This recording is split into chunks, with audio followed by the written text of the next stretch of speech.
যেখানে প্রকৃতির সৌন্দর্য আর আধুনিক জীবন একসাথে মিশেছে। আসামের এই প্রাণবন্ত শহরটা একদিকে যেমন আধুনিকতার প্রতীক, তেমনি এর প্রতিটি কোণায় লুকিয়ে আছে অপার প্রাকৃতিক সৌন্দর্য আর সমৃদ্ধ সংস্কৃতি। গুয়াহাটির প্রাণকেন্দ্র হল ব্রহ্মপুত্র নদ। এই বিশাল নদীটা শুধু একটা জলধারা নয়, এটা গুয়াহাটির জীবনের স্পন্দন। আসুন আপনাদের পুরো শহরটাকে ঘুরে দেখাই।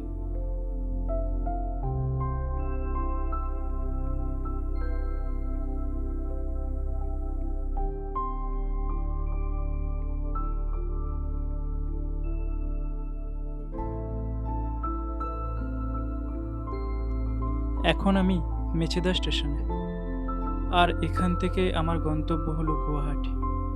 মাঝখানে হাওড়া স্টেশনে ট্রেন বদলের পালা।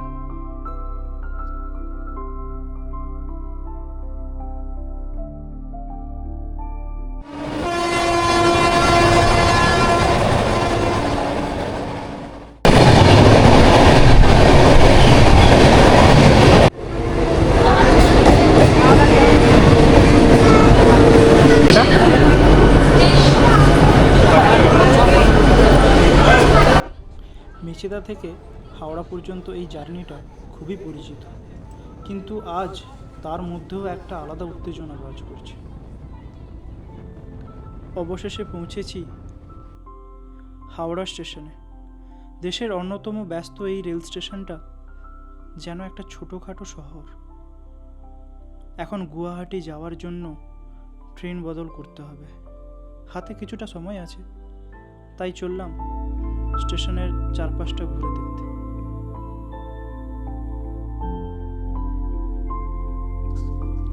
দীর্ঘ কিছু সময়ের অবসান ঘটিয়ে অবশেষে আমাদের গুয়াহাটি এক্সপ্রেস চলে এসেছে। এবার শুরু হবে মূল যাত্রা। রাতের লম্বা এই জার্নিটা এক অন্যরকম অভিজ্ঞতা দিতে চলেছে। ট্রেনের কামরায় নতুন বন্ধু তৈরি হয়, জানা অজানা গল্পও হয়, আর তার সাথেই অপেক্ষা হয় সন্ধে নামার। হাওড়া স্টেশন হলো হাজারো গল্পের সাক্ষী। কত মানুষ আসে, কত মানুষ যায়, কেউ নতুন স্বপ্নে, কেউ আবার স্মৃতি নিয়ে। এই স্টেশনটা ভারতের রেল ব্যবস্থার প্রাণকেন্দ্র।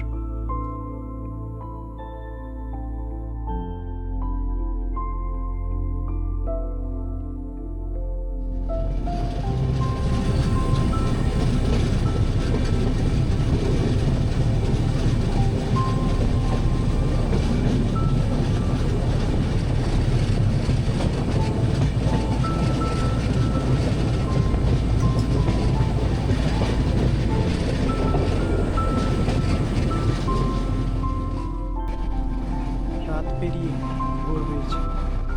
এখন ট্রেনের দরজা দিয়ে যে দৃশ্যগুলো দেখছি সেগুলো আর বাংলার নয়। পাহাড়, জঙ্গল আর ছোট ছোট পাহাড়ি নদী। বুঝতে পারছি আমরা আসামের দিকে এগোচ্ছি।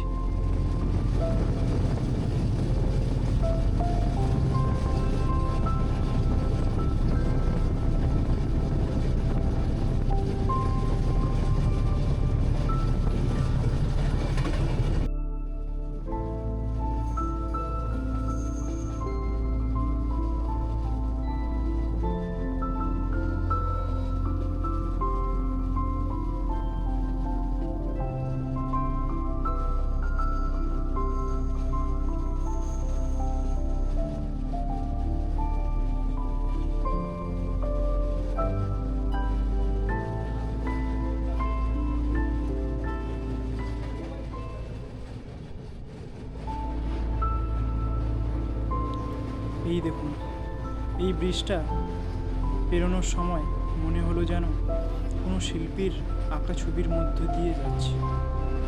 এই জার্নিটা শুধু এক জায়গা থেকে অন্য জায়গায় যাওয়া নয়, এটা প্রকৃতির রূপ পরিবর্তনের সাক্ষী হওয়া।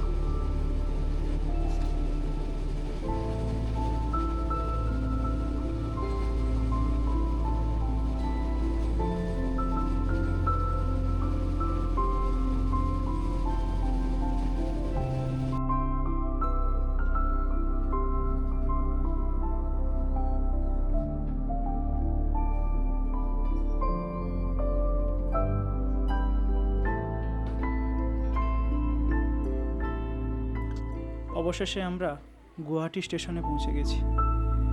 একটা লম্বা জার্নি, কিন্তু প্রতিটি মুহূর্ত ছিল স্মরণীয়। ট্রেন থেকে নামতেই নতুন একটা শহরের গন্ধ আর এক নতুন উত্তেজনা অনুভব করছি।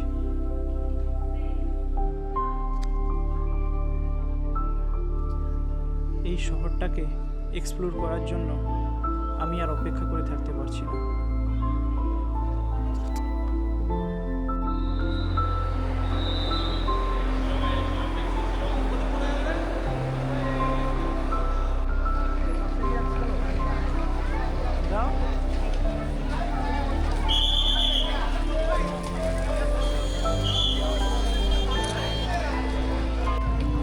হঠাৎ দেশের পতাকা উঠতে দেখে আমি আবেগপ্রবণ হয়ে পড়েছিলাম। এবার গুটি গুটি পায়ে গাড়ির দিকে রওনা হলাম আমরা।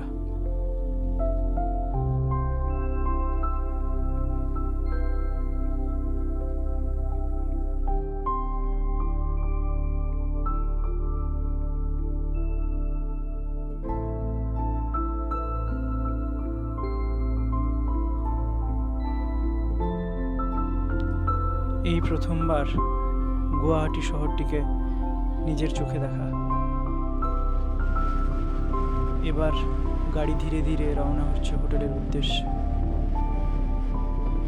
পাশের এই যে পাহাড়, এই মনোরম দৃশ্য এক আলাদা কথা বলতে চায়, যা আমরা বুঝতে পারবো আস্তে আস্তে।